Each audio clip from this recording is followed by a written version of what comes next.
शहे दिन भितर ओडिशार जनसाधारण जो आशा आकांक्षा थिला से आशा आकांक्षा आज भूल रे प्रमाणित होइछि एवं जो सब प्रतिश्रुति देकी ए सरकार आसीथिले शासन गादी की शहे दिन भितर आपण जो चारोटी मुख्य प्रसंग उपरे लोक आस्था रखी जे नाई आमे गोटे नूतन सरकार देइछु निश्चित भाव में जहाँ जहाँ निर्वाचन प्रतिश्रुति देइथिले ता पूर्ण हम से आज निराश रे परिणत होइछे। आपण देखंतु गोटे कथा मागणा बिजुली कथा कह जाइथिला एवं से बाबद बोधे सरकार भूली गलानी एवं द्वितीय रे 3000 टंका भत्ता कथा कहिथिले से बाबद संपूर्ण भाव में निरुतन एवं गला काली भारत वर्षर प्रधानमंत्री एठी सुभद्रा योजना आरंभ कले एठी कहा जाउची जे सुभद्रा योजना द्वारा महिला मानकर विकास हब आर्थिक अग्रगति हब एवं महिला माने स्वावलंबी हो पारे किंतु दुर्भाग्यर कथा जेतेबेले निर्वाचन समय रे कहा जाइथिला जे 2 वर्ष रे 2टी किस्ती रे आमे 50,000 टंका दबु ए थिला निर्वाचन प्रतिश्रुति भारतीय जनता पार्टी किंतु वर्तमान प्रत्येक वर्ष 5,000 दबापाई जो प्रक्रिया आरंभ करिसेंती ताकू आपण अनुध्यान करेंगे प्रत्येक दिन पड़ुची 27 टंका एवं प्रत्येक मासरे जड़े महिला पाइबे 833 टंका ये जो 833 टंका जड़े महिला गोटे मसरे किभली भाव में स्वावलंबी हो पारे आपण को ये मुझे कही रखा चाहे जितेबले नवीन पट्टनायक ओडिशार मुख्यमंत्री थिले महिला सशक्तिकरण एक जुगान्तकारी कार्यक्रम हिसाब से गोटे फ्लैगशिप प्रोग्राम हिसाब से सरकार कार्य करुला जो थे 8 लाख महिला को स्वावलंबी करा जाइतला एवं प्राय 10 लाख पर्यंत बिना सुधरे महिला मानकू दिया जाउतला ऋण जो थे अर्थनैतिक स्वावलंबी हो पारे व्यवसाय करें ये सब महिला मानकू केवल प्रतारित करा जाइछि सुभद्रा योजना माध्यम एवं मुझे कही रखा चाहे वर्तमान ये गोटे मास को आपण अनुध्यान करेंगे आईन श्रृंखला कोभली भाव में चरम अवस्था आसी पहुँची आपण बालेश्वर ठू आरंभ करी खोर्धा पर्यंत जो भली भाव में सांप्रदायिक दंगा सृष्टि होइछि एवं एठी शासन मुख्य निजे राज्यपालंकर पुओ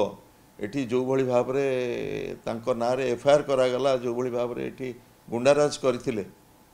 ता विरुद्ध रे एपर्यंत शासनतंत्र संपूर्ण भाव में नीरव आपण एठू अनुभव करुवे जे गोटे मास भितर आईन श्रृंखला परिस्थिति को भली भाव में आज पहुँची एवं विशेषकर सबुठारु गोटे कथा आम सब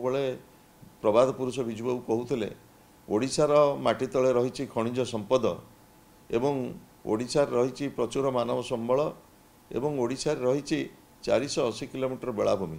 ये प्राचुर्य भितर ओडिया जाति के गरीब होकर रही पारेना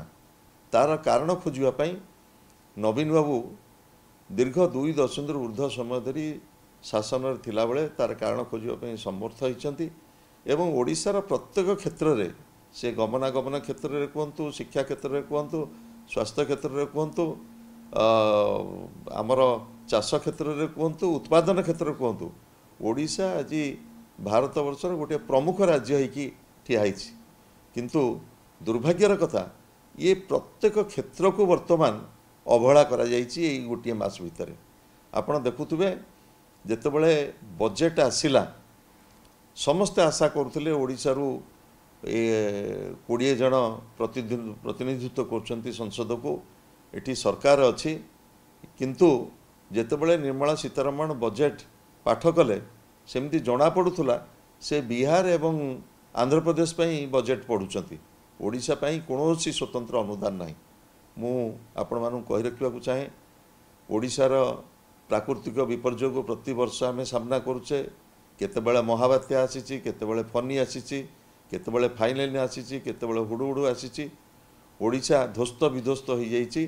उजुड़ी जाइछि ओडिशा उजुड़ी जाइथिला ओडिशार अर्थनीति एक उजुड़ा अर्थनीति की धरी नवीन बाबू ओडिशार विकास प्रक्रिया को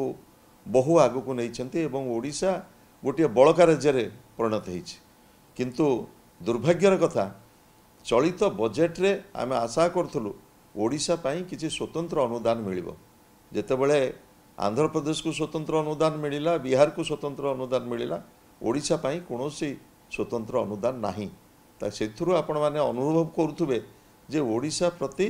वर्तमान ये जो डबल इंजिन सरकारଙ୍କର आभिमुख्य कौन तथापि आमे आशा करुचु कोयला रॉयल्टी रे आमे जो 10,000 कोटी टंका प्रत्येक वर्ष हरौचु एवं मिनेराल रे जो 2005 रु आमे जो बकेया सेस आउ टैक्स पाइबा कथा जो केंद्र सरकार जाइछंती रिव्यू पिटिशन को आमे आशा करुचु ओडिशार बृहत्तर स्वार्थ पाई ओडिशार विकास प्रक्रिया को आगे नवा पाई निश्चित भाव में मान्यवर सांसद माने प्रधानमंत्री को ऊपर चाप रखिबे ये कहार कौनसी विरोधी दल दाबी नुह ये सामग्रिक भाव में ओडिशावासी दाबी एवं विशेषकर आपण जानिथिबे गला विधानसभा रे आमे सर्वसम्मत भाव में निष्पत्ति होता ओडिशा को स्वतंत्र राज्यर मान्यता दि जाऊ गोटे लंबा लड़ई आमे लड़ीलु ओडिशा को स्वतंत्र राज्यर मान्यता दवापाई दिल्ली ठारू पल्ली पर्यंत लड़ई होता राष्ट्रपति की दाबीपत्र दि जाइथिला ओडिशा विधानसभा सर्वसम्मत संकल्प पारित होता किंतु से दिगरे मध्य केंद्र सरकार संपूर्ण भाव नीरव तेणु मु आशा करुच्ची जनसाधारण जो दायित्व देइछंती नूतन सरकार उपरे नूतन सरकार संघीय दायित्व निर्वाह करंतु एवं भारतवर्षर सबु राज्य जदि समृद्ध हब तेबे भारतवर्ष समृद्ध हब तेणु वर्तमान गोटे सुजोग आसी ओडिशार विकास प्रक्रिया को आगो को नबा पई एवं गोटे सरकार गोटे प्रवाहमान धारा गोटे कंटिन्यूअस प्रोसेस एवं आमे आशा करुचु प्रतिश्रुति प्रतारणा जो भली भाव में 100 दिन भितर परिणत होती से प्रतारणा ओडिशावासी निश्चित भाव में आगामी दिन में तार सठिक जवाब देवे।